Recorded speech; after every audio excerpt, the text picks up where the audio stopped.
What's up, YouTube, and welcome to another Guild Ball match report. This time Aaron's coming in with his Union team up against my 4v Alchemist team. You guys have seen these teams before, except we've got Fangtooth in this one. So you saw the lineup there. I'll try to speed that up, or actually extend that text out a little bit. That was a long thing there. Snakeskin's coming up the board. She's going to be the one to kick. And it's going to end up being a pretty shallow kick there, which is ideal. So on his side, Snakeskin, Minx, Harry the Hat, Fangtooth, Blackheart, and Strongbox. Meanwhile, I'm coming in with that 4v team: Midas, Nausea, Venin, Vitriol, Vetcat, and Vetcalculus. So the 4v team, this is like my speed Alchemist team. I'm having so much fun with them. Very strange build because there's no actual AoEs there. They're just, they play a very unique style. It's 2 goals and 1 witness me, ideally, is how you want to play this. And so it looks like on my first turn, I'm trying to figure out what do I want to do. I want to throw Vitriol up there to go get that ball. It doesn't look like she can get it, actually. So I'm going to go up with Venin. He's going to sprint. He'll come back a couple inches.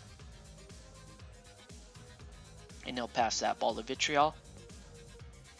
Not the safest pass. When you're a 2-6 kick or 2-8 kick, it's not so great. But he manages to get the kick. I use the momentum to slide forward with Vitriol.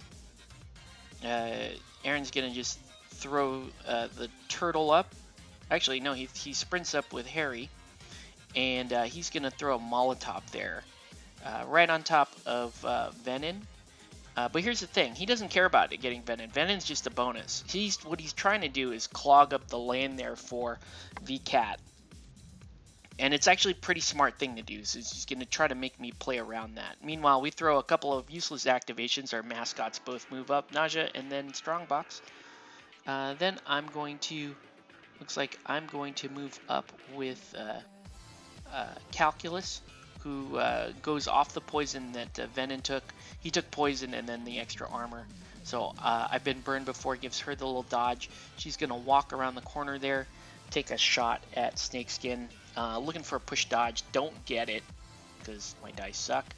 So I don't get it, but I managed to get the ball back to Midas. We'll see that in a minute. So this is making really good use of these 8-inch kicks I've got on the team. The fact that I have 4 players with 8-inch kick is pretty nuts. So ball goes to Midas. He's gonna showboat up, and then Aaron is gonna respond with Fangtooth. So Fangtooth's out for this turn. So he does the wise thing and just sprints Fangtooth up. Okay, so now I have my opportunity here with Midas. I might as well take it. I'm gonna do Lure on VCat, and that's going to get him well into the play there, as you can see. That's kind of the idea with Midas when you're receiving. Pull up. You want to showboat forward when you get the ball. Then you want to pull VCat up, and then you want to try your goal run. So Midas is charging Strongbox there, and I'm just looking for dodges or momentum. The 5 result would have been amazing. I could have double push, double dodge right into goal range, but instead I get a 1 damage push dodge momentous, which is fine, but the only issue there is I could have, it puts me exactly within range, so I'm gonna go ahead and legendary, and I'm gonna hit that goal, putting the Alchemist to 4 and the Union 0, and you can see I snare like 4 players doing that. That's the beautiful thing about this entire Midas VCat receive routine is Midas is going to get the ball. You want an early goal run with him to get all that snare out. Alternately, you could do it with VCalc. It's a little bit harder. So she's more of a later goal, but you could get poison on everybody, which is also fantastic. Meanwhile, Snakeskin's Aaron throws the ball in. Snakeskin gonna pick up that ball, and she's just gonna pass it over to Fangtooth, which is a nice safe space because of his gluttonous mass and just him being Fangtooth with all that rough ground. and she's going to slide into Midas and prep Midas for next turn by dropping some damage on him and a little bit of poison. So now, yes, I got a goal. Yes, I got a bunch of snare off, but now I've given Aaron a gift here for next turn, and he's gonna make optimum use of this gift. I take full credit for that because I got Aaron to play Blackheart. No, he actually plays this super well, so you can see. So he's setting up the target there. Meanwhile, I'm gonna go through the fire with V-Cat and set up my target for next turn, who's gonna be Harry the Hat. So I'm gonna knock down Harry. I run through the Molotov, knock down Harry, and then just prep him with a little bit of damage. Then I use that one of my 2 momentum just to clear the fire on me. I'm also going to push him forward to make sure that we're good to go looking at next turn. Okay. So now Aaron's got the rest of this turn really to just kind of fry Midas. He is looking at maybe throwing Minx in there, but I remind him, hey, you know, I've got unpredictable, you don't want to do that. I also told him this is the last time I'm gonna remind him about that. It's next time I'm just gonna move him. So anyways, he's just gonna shadow like up with Blackheart, and the idea here is let's do a bunch of damage and set up Midas for next turn. Let's take the best result. One of the best results in the game is that 2-column, 1 damage double dodge that both Blackheart and Honor have. It's momentous. It's beautiful. You need to make excellent use of it if you want to get those captains down. It's like your bread and butter result right there, that 2-column. So he's going to do that and just start racking up momentum.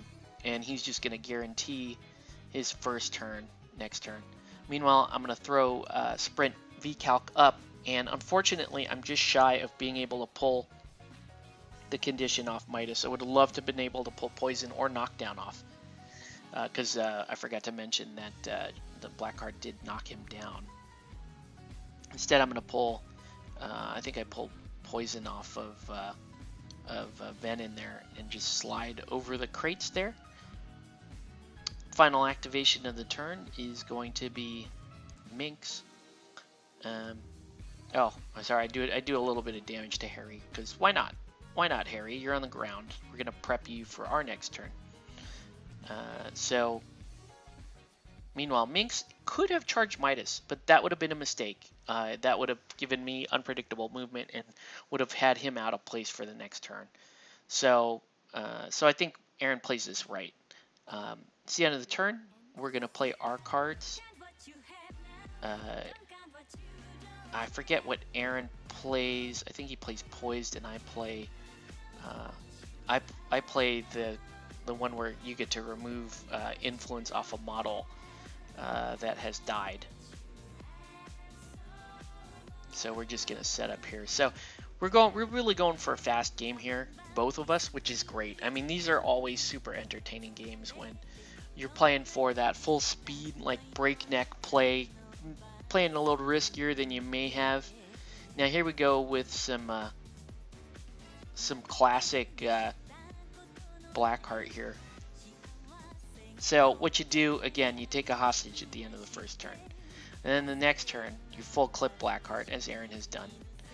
And you do a little choppy chop. You pay for Butchery on Midas, who is at 5 health because of the poison. Plus, I believe he's still knocked down. So then you just kind of just fry him, really. This is like 2 attacks to kill him, I think. Or it's 2 or 3 attacks to kill him.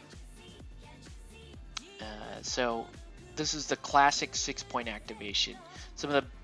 Maybe Blackheart's one of the best guys in the game at doing that 6-point. You know, obviously Hammer is amazing at it. Honor can also do it quite well. Midas can do it. It's a little tougher for Midas because he just doesn't quite have the damage output that those other guys have. Fillet obviously can do it. But anyways, here we go. So Blackheart quickly dispatches Midas. He then sprints up the board. And then he's going to be a little short of the goal there. So he is actually going to use his legendary this time to dodge everybody up. So everybody gets a free dodge, everybody within 6. And then he's going to go ahead and sprint up. Oh, he's still taking his dodges, 1 sec. So yeah, then he's going to sprint up, take the goal, and then slide into Ven in there, putting the Union to 6 and the Alchemists at 4. So I'm going to gamble on this throw-in. I'm going to throw the live ball in. This may have been a mistake if it didn't scatter well for me. Like if that went bad, if that went into Minx, that went into any of Aaron's characters, then I'd be in trouble here because I'd have a tough choice to make. I'd probably take the Witness Me instead and then give up another goal, which would have been absolutely horrifying. But anyways, Vitriol is going to take the dodge off of a poison character and then pick up that ball. And then she's going to... looks like she's going to charge Snakeskin. I think. Or does she... yeah, does she... looks like she charges. Or no, she just walks over. She's going to walk over, grab a little bit of momentum. Just enough for me to get to that tap-in range. Throw my 4-die tap-in. And yeah, that's going to put the Alchemist to 8 and Union 6. Aaron's going to throw that ball in. And he throws it in towards the top of the screen there.